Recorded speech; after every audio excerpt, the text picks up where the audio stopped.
Olá! Hoje a gente vai mergulhar numa história que todo mundo acha que conhece, mas por um ângulo diferente. A gente não vai focar na traição em si, lá no poço, não. Vamos dar uns passos para trás e investigar o que acontecia dentro de casa, bem antes de tudo desmoronar.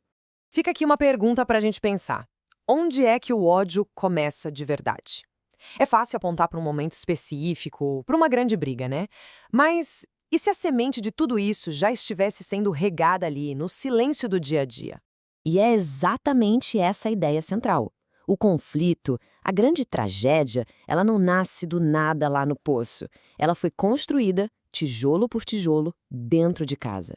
É nesse ambiente que a gente vai focar agora para entender como tudo aconteceu. Vamos entrar então nessa casa, uma casa que por fora parecia só uma família grande, mas que por dentro era um verdadeiro campo minado emocional, cheio de rachaduras escondidas. Olha só a complexidade disso aqui. Não era uma família simples. Jacó teve filhos com 4 mulheres. E cada uma delas tinha uma história, uma disputa silenciosa. Lia, a primeira, mas não a amada. E Raquel, a esposa que Jacó realmente amava, mãe de José. Isso, por si só, já colocava o José numa posição bem delicada desde o início. E claro, essa estrutura toda tinha um preço. O resultado era um lar dividido. As mães competiam e os filhos. Bom, os filhos herdavam essas brigas, essas rejeições. Eles cresceram vendo o favoritismo do pai todos os dias, numa luta constante para tentar provar o próprio valor. E agora a gente chega num ponto que todo mundo lembra: a famosa túnica. Um objeto que virou o símbolo de toda essa tensão acumulada. O ponto aqui é fundamental. José não era só mais um na multidão de irmãos. Ele era o filho da Raquel, o filho da esposa amada. E o pai, Jacó, não fazia a menor questão de esconder que ele era o preferido. E é aqui que a gente entende o poder de um símbolo. Para Jacó, dar aquela túnica era só um gesto de amor, um presente. Mas para os irmãos, nossa, era um outdoor. Um lembrete diário, colorido e bem público de que eles eram menos importantes, menos amados.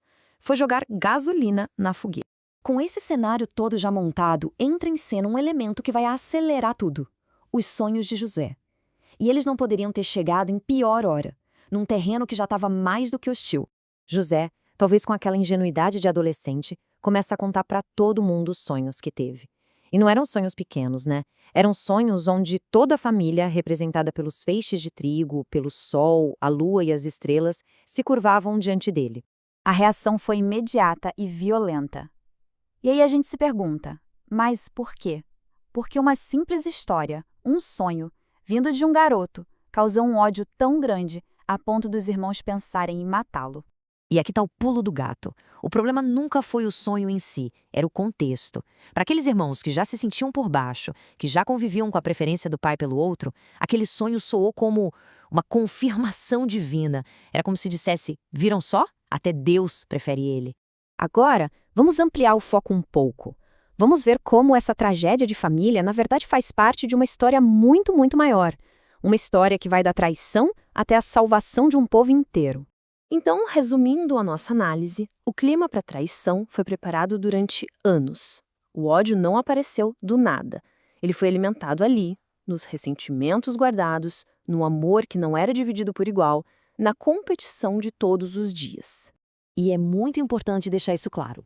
Entender o que estava acontecendo não é passar a mão na cabeça dos irmãos. Não justifica o que eles fizeram. A escolha de vender o próprio irmão foi deles. Mas ajuda a gente a entender o clima, a explicar como uma atitude tão extrema se tornou possível. E é no meio dessa bagunça toda, dessa família cheia de problemas, que um plano maior começa a se desenrolar. A jornada começa com a rejeição, o fundo do poço. Mas essa rejeição força um período de aprendizado. E é nesse processo que um propósito maior surge. E tudo isso leva à salvação, não só dele, mas de toda a família que o rejeitou. É a prova de que Deus pode usar pessoas totalmente imperfeitas para cumprir um plano perfeito.